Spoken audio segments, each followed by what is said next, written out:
할렐루야. 우리도 사랑하는 성도 여러분, 오늘은 2022년 8월 17일 수요일 저녁 시간입니다.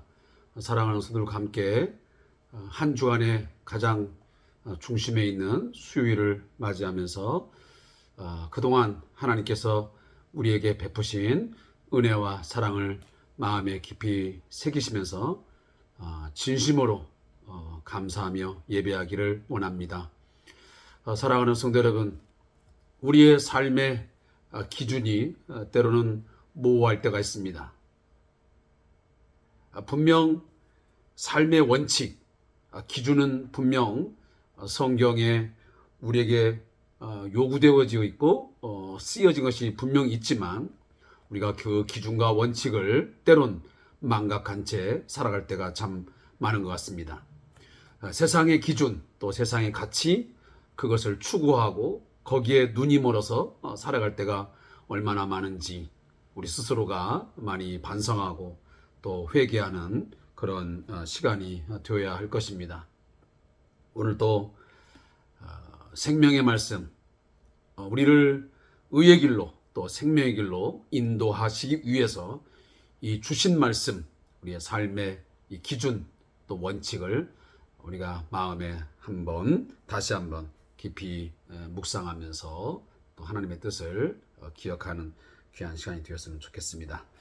우리 다 같이 찬송 67장 하나님 앞에 들으시면서 수요 예배와 또 주삼 교제를 통한 말씀 묵상의 시간 시작하겠습니다. 우리 다 같이 함께 하나님 앞에 마음을 다해서 찬양하겠습니다.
질그릇같처럼 연약하고 또 무지한 우리들을 지으시고 그 지으신 목적대로 오늘도 빚어가시며 우리를 만지시고 우리와 함께 동행해 주시는 그 하나님 앞에 우리의 모든 것 다 드려서 진심으로 찬양하며 경배하는 귀한 시간 되기를 소원합니다.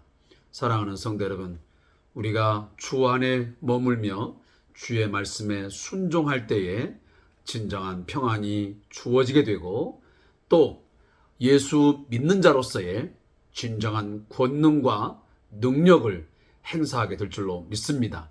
그 하나님의 권능을 힘입고 그 능력을 우리가 덧입어 살아갈 때에 어떠한 죄의 유혹도 반드시 이길 수 있고, 사단의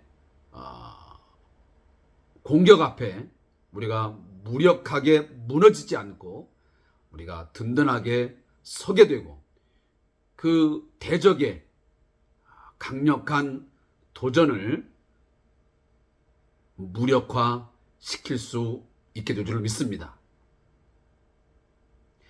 우리의 능력은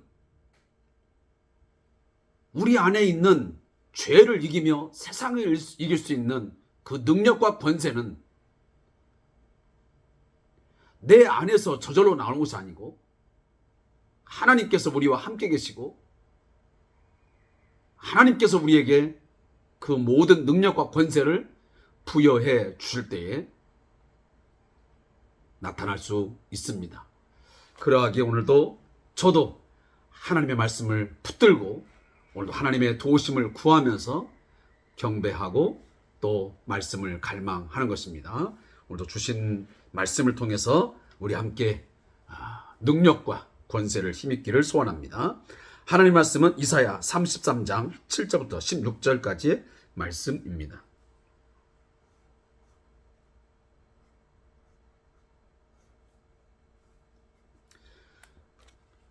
이사야 33장 7절부터 16절.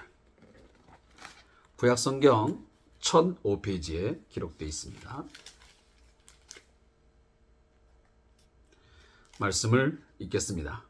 보라, 그들의 용사가 밖에서 부르짖으며 평화의 사신들이 슬피 곡하며 대로가 황폐하여 행인이 끊어지며 대적이 조약을 파하고 성읍들을 멸시하며 사람을 생각하지 아니하며 땅이 슬퍼하고 쇠잔하며 레바논은 부끄러워하고 마르며 샤론은 사막과 같고 바산과 갈멜은 나뭇잎을 떨어뜨리는 도다. 여호와께서 이르시되 내가 이제 일어나며 내가 이제 나를 높이며 내가 이제 지극히 높아지리니 너희가 결을 잉태하고 집을 해산할 것이며 너희의 호흡은 불이 되어 너희를 삼킬 것이며 민족들은 불에 굽는 횃돌 같겠고 잘라서 불에 사르는 가시나무 같으리로다. 너희 먼데 있는 자들아, 내가 행할 것을 들으라. 너희 가까이에 있는 자들아, 너희 권능을 알라.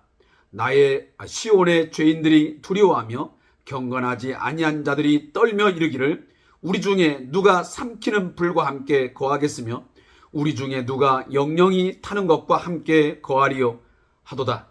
오직 공의롭게 행하는 자, 정직히 말하는 자, 토색한 재물을 가증히 여기는 자, 손을 흔들어 뇌물을 받지 아니하는 자, 귀를 막아 피 흘리려는 꾀를 듣지 아니하는 자, 눈을 감아 악을 보지 아니하는 자, 그는 높은 곳에 거하리니 견고한 바위가 그의 요새가 되며 그의 양식은 공급되고 그의 물은 끊어지지 아니하리라. 아멘. 오늘 본문 말씀의 제목은 하나님의 개입과 구원입니다. 이 말씀에 요약된 내용을 잠시 제가 여러분들에게 들려드리겠습니다.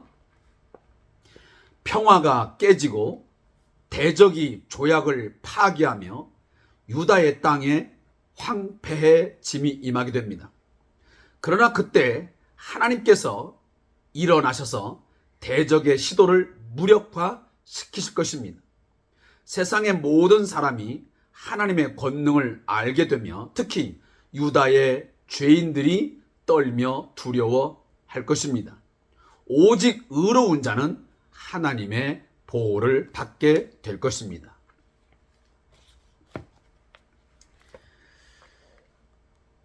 오늘 본문 말씀을 우리가 함께 읽으면서 마음에 깊이 깨닫는 것은 무엇이냐면, 결코 하나님을 대적하거나 하나님의 말씀을 경시하고 멸시하는 자는 그 대상이 하나님의 백성이든 이방인이든 막론하고 결코 진정한 평화와 자유와 기쁨, 또 풍요로운 삶을 누릴 수 없습니다. 오히려 하나님을 대적하고 하나님의 경고의 메시지를 무시하면서까지 자신의 안녕과 자신의 삶의 자유와 풍요로운 삶을 꿈꾸게 되면 그들에게는 오히려 쇠잔해지고 모든 것이 무너지고 파괴되어지며 빈곤한 황폐화된 삶에 이르게 된다는 사실을 우리에게 분명히 전해주고 있습니다. 오늘 본문은 예루살렘이 아수르의 사네립이라고 하는 왕을 통해서 침공을 받아 무참하게 짓밟혀지지만 그 속에서 하나님께서 개입하심으로 하나님이 자신의 백성 남유다에게 은혜를 베풀어 주심으로 구원받은 역사적인 사실을 그대로 기록해 주고 있습니다. 한때 7절부터 9절까지의 말씀을 보면 사네립의 침입으로 유다는 황폐화되고 비참해지는 지경에 이르게 되었습니다. 그것이 오늘 7절, 8절, 9절 말씀에 그대로 낱낱이 기록되고 있습니다. 그래서 보라, 그들의 용사가 밖에서 부르짖으며 평화의 사신들이 슬피 곡하며 그랬습니다. 이미 앞전에서 제가 여러분들에게 말씀을 드렸습니다. 남유다는 아수르와 아수르 정책을 통해서 평화로운 관계를 맺었습니다.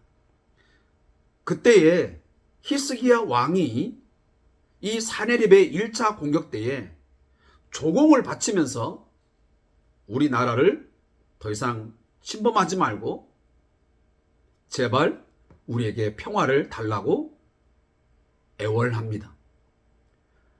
결국 조약을 맺고 그렇게 하겠다고 약속을 합니다. 그러나 얼마 가지 않아서 아수르 왕 사네립은 이 조약을 파기하고 깨쳐버리고 남유다를 침공하게 됩니다. 바로 그 내용입니다.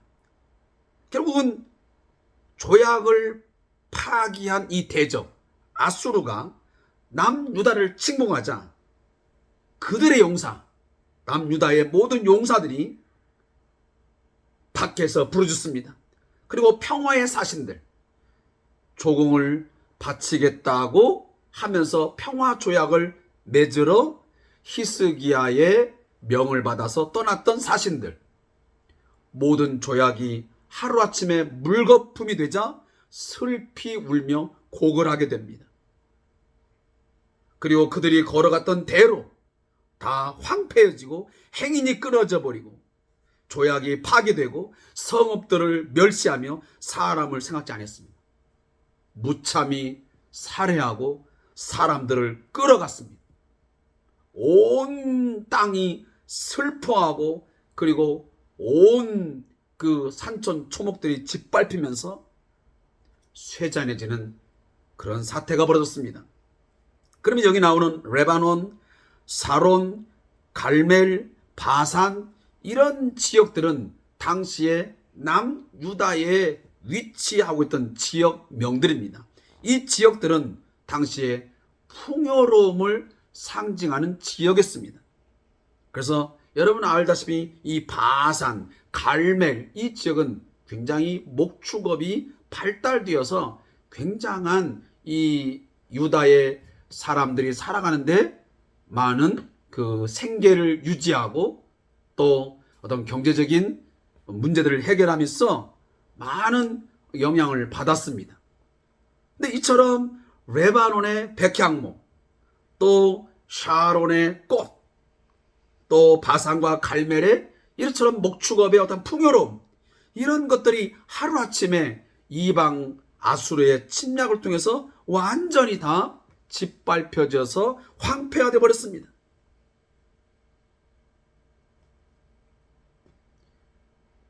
이런 상황에 이르렀을 때에 하나님이 그럼 가만히 자기 백성이 무너지는 것을 지켜만 보고 계시느냐? 그렇지 않았다는 것입니다. 결국은 아수르가 남유다에 침공을 하여 많은 것들을 잃어버리고 황폐화 되는 상황이 되었을 때 하나님은 자기 백성에게 개입하십니다. 그게 바로 10절 이하에 기록됐습니다. 여호와께서 이르시되 내가 이제 일어나며 내가 이제 나를 높이며 내가 이제 지극히 높아지니 그랬습니다.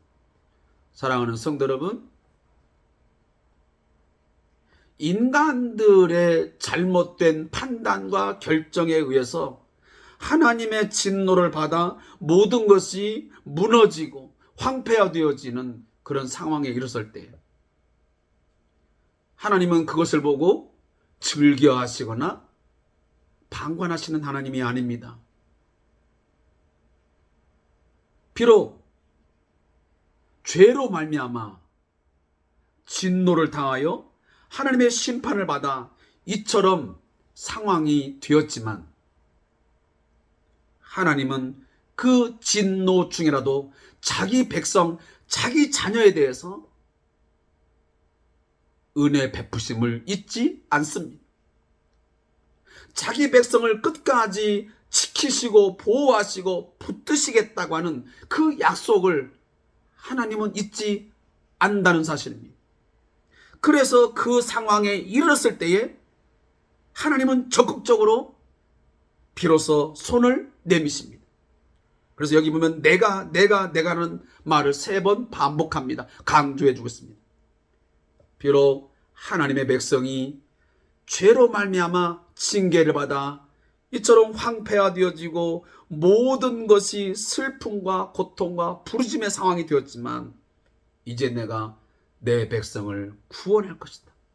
내 백성의 삶에 개입하여 그들을 만지며 그들을 다시 회복하게 하실 것이라고 하는 하나님의 그 뜻을 오늘 말씀에서 분명하게 보여줍니다. 그런데 이 하나님의 개입하심으로 인한 자기 백성의 구원의 목적이 어디 있느냐 하면 오늘 본문이 하나님께서 지극히 높임을 받으시고 하나님께서 결국은 찬양받기 위함이라고 말씀하십니다. 11절에 보면 너희가 결을 잉태하고 집을 해산할 것이며 너희의 호흡은 불이 되어 너희를 삼킬 것이며 민족들은 불에 굽는 횃돌 같겠고 잘라서 불에 사르는 가시나무 같으리다.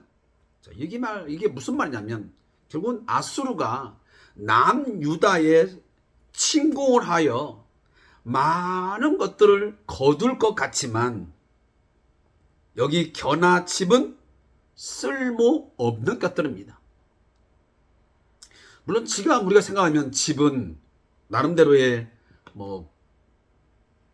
소나 이런 여물로서 용도가 있겠지만 일단은 1차적으로 보면 이 겨는 바람에 나는 겨라거든요.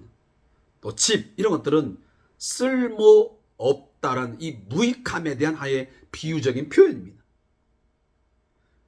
아무 소득도 없이 쓸모없는 것들만 거두고 결국은 그들이 돌아갈 것을 말씀합니다.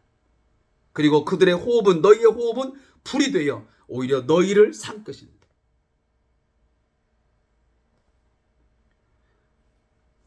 그러면서 13절 14절에 보면 너희 먼데 있는 자들아, 시온의 죄인들이, 거기 보면 너희 먼데 있는 자들아, 그리고 내가 행한 것들을 들으라, 너희 가까이 있는 자들아. 먼데 있는 자, 가까이 있는 자. 자, 가까이 있는 자는 결국은 유다 백성들을 말하겠죠. 그리고 먼데 있는 자는 뭐겠습니까? 이방 모든 민족을 지칭하는 겁니다. 자, 결국은 하나님의 백성인 남유다 백성이든 또 이방 민족이든 하나님이 하시는 그 행함을 똑똑히 보고 들어라.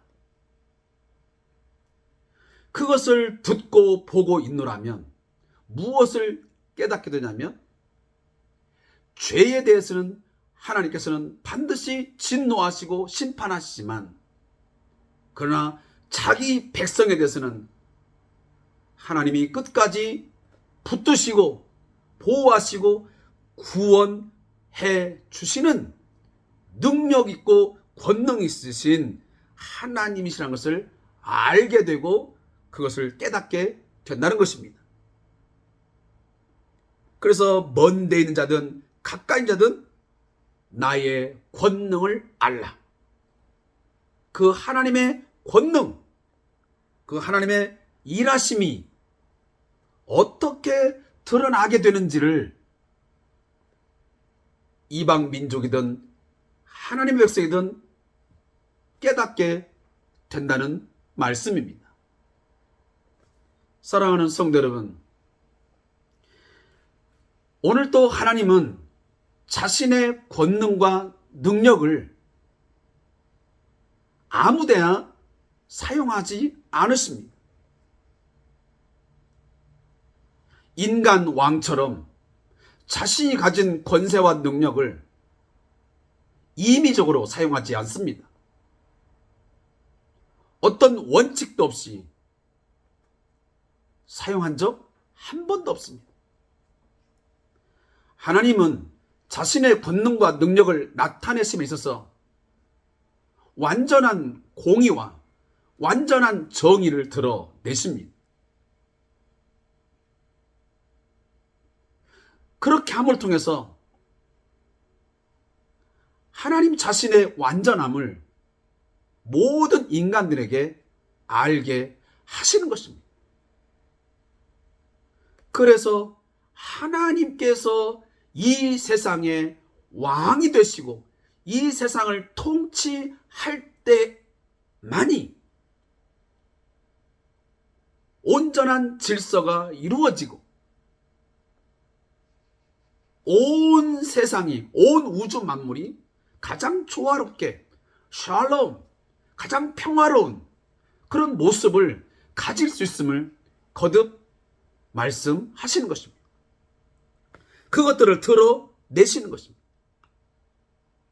그런 내용들은 오늘 북이스라엘의 멸망, 또 남유다를 향한 징계의 심판의 행위, 그리고 아수르의 이런 멸망, 이런 모든 역사적인 사건을 통해서도 하나님은 그러한 것들을 충분하게 완전히 드러내시고 계십니다.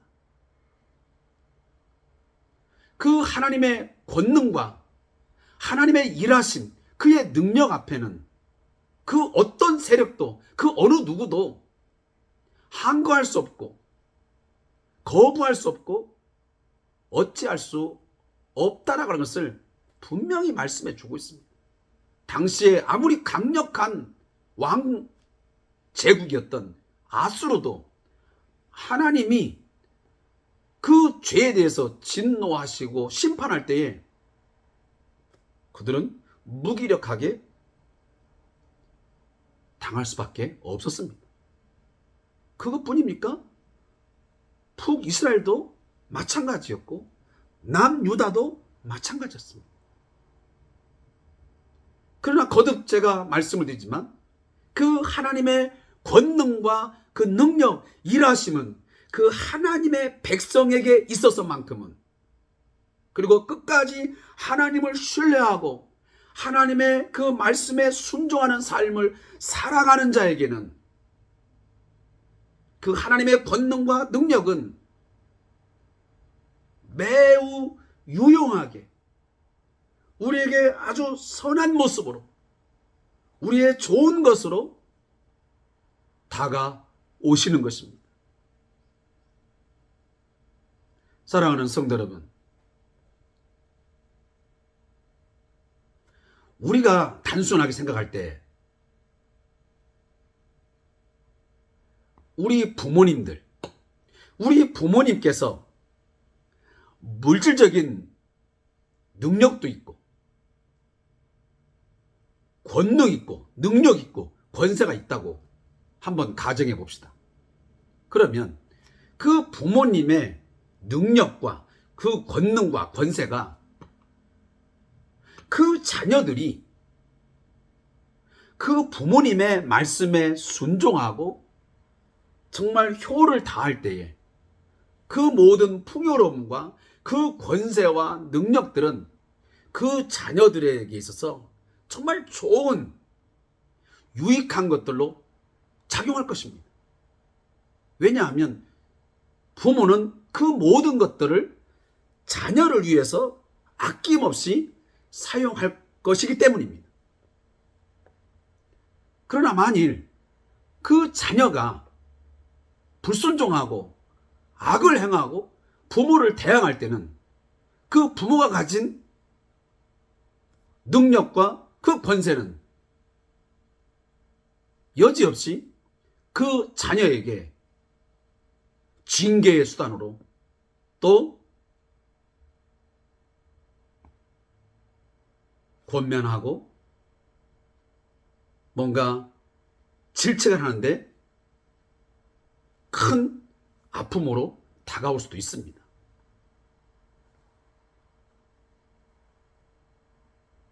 그래서 오늘 14절도 말씀하고 있습니다. 시온의 죄인들이 두려워하며 경건하지 아니한 자들이 떨며 이르겠습니다.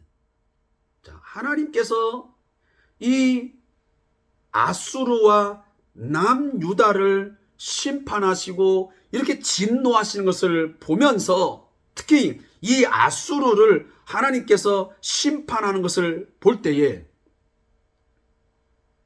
시온의 죄인들, 누굽니까? 바로 하나님의 거룩한 백성들 아니겠습니까? 이들은 두려워할 것이고 경건하지 아니한 자들은 떨릴 것이다. 야, 하나님 앞에 경건하지 아니하고 결국은 죄인의 삶을 살게 되면 하나님께서 때로는 삼키는 불처럼 그렇게 권능으로 나타나셔서 그렇게 심판을 행하시는구나. 얼마나 두렵습니까? 우리는 삶을 살아가면서 많은 교훈을 받습니다. 우리가 다양한 어떤 사건, 사고를 접하면서 나도 저런 행위를 하게 되면, 저런 사건을 저지르게 되면 저러한 법적 처벌을 받게 되는구나 하면서 경계심을 갖게 되고 두려워하게 되고 떨게 됩니다. 마찬가지입니다. 하나님의 백성들은 혹여나 내가 그런 일을 당하지 아니했다 할지라도 내 옆에 있는 성도들이 아니면 이방 사람들이 어떤 죄에 대하여 하나님의 심판으로 인하여 징계를 받고 심지어 멸망할 때에 그것을 거울 삼아야 됩니다. 그런 일들은 성경에도 많이 등장합니다. 그때 하나님 뭐라고 말씀하십니까? 왜 너희들은 그 사건을 통해서, 그 일들을 통해서 왜 거울 삼지 않느냐? 그 과거의 행적, 그 과거의 일들을 보면서 왜 교훈을 받지 못했느냐? 내가 죄에 대해서 얼마나 싫어하시고 그걸 돌이키지 않을 때 어떻게 내가 책망하고 어떻게 징계하시며 진노의 불을 쏟아붓는지를 너희들은 왜 깨닫지 못하느냐? 라고 하나님께서 말씀하지 않았습니까? 그런 내용입니다. 그러면서 마지막 하나님 뭐라고 말합니까? 우리 중에 누가 삼키는 불과 함께 거하겠으며 우리 중에 누가 영영에 타는 것과 함께 거하리요. 사랑하는 성도 여러분, 오직 공의롭게 행하는 자, 정직히 말하는 자, 토색한 재물을 가증히 여기는 자, 손을 흔들어 뇌물을 받지 아니하는 자, 귀를 막아 피 흘리려는 꾀를 듣지 아니하는 자, 눈을 감아 악을 보지 아니하는 자, 바로 그 사람들만큼은 높은 곳에 거하게 되고 하나님이 견고한 바위 그리고 그의 요새가 되어서 그들의 양식이 공급될 것이고 그들의 생명의 물줄기인 물이 끊어지지 아니하는 풍요로운 삶 그리고 안전한 삶을 누리게 될 것입니다. 이제 말씀을 맺습니다. 사랑하는 성도 여러분, 오늘 마지막 말씀을 꼭 마음에 새기시기를 바랍니다. 여호와의 산에 오를 자 누구오리까? 하나님과 영원히 동행할 자 누구이까?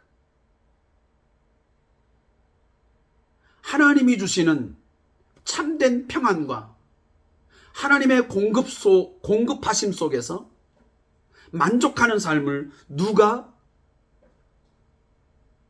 살게 될 것인가? 그것은 오늘 15절 말씀이 우리에게 답을 주고 있습니다. 그렇지 아니하게 되면 이방인이든 하나님의 백성이든 그 모든 사람에게 하나님은 심판의 불로, 삼키는 불로 다가올 겁니다. 그의 권능과 그의 일하심이 두렵고 또한 무서움으로 다가올 것입니다. 그러나 경건한 자, 하나님의 말씀에 순종하여 그 말씀에 따라 살아가는 자에게는 하나님의 권능과 하나님의 일하심이 아주 좋은 것으로 우리에게 정말 아름다운 삶으로 다가오게 될 줄로 믿습니다. 자, 저자의 묵상을 읽고 말씀을 맺겠습니다.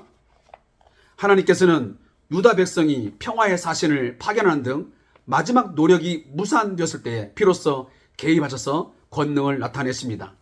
하나님의 능력은 절망의 순간에 나타나는 경우가 많습니다. 인간이 현상에 대해서 가지는 평가가 옳지 않음을 나타내시는 것입니다. 그러므로 어떤 어려움이 나타나는 순간에도 성도는 하나님을 향한 손을 놓아서는 안 됩니다. 우리가 생각하고 평가하는 일에 한계가 있음을 알아야 합니다. 한편 하나님께서 행하시는 권능으로 유다의 죄인들이 두려움에 휩싸입니다.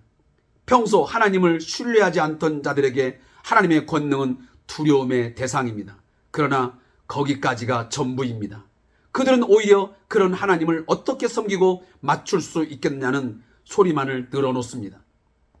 어리석은 자들은 분명한 결과 앞에서도 회개할 생각보다는 핑계를 댈 생각부터 합니다.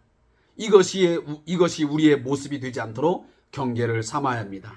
무릎 꿇는 하나님, 절망의 순간에 하나님의 일어나심을 기대하며 두렵지만 동행하기를 청하는 성도가 되게 하여 주옵소서.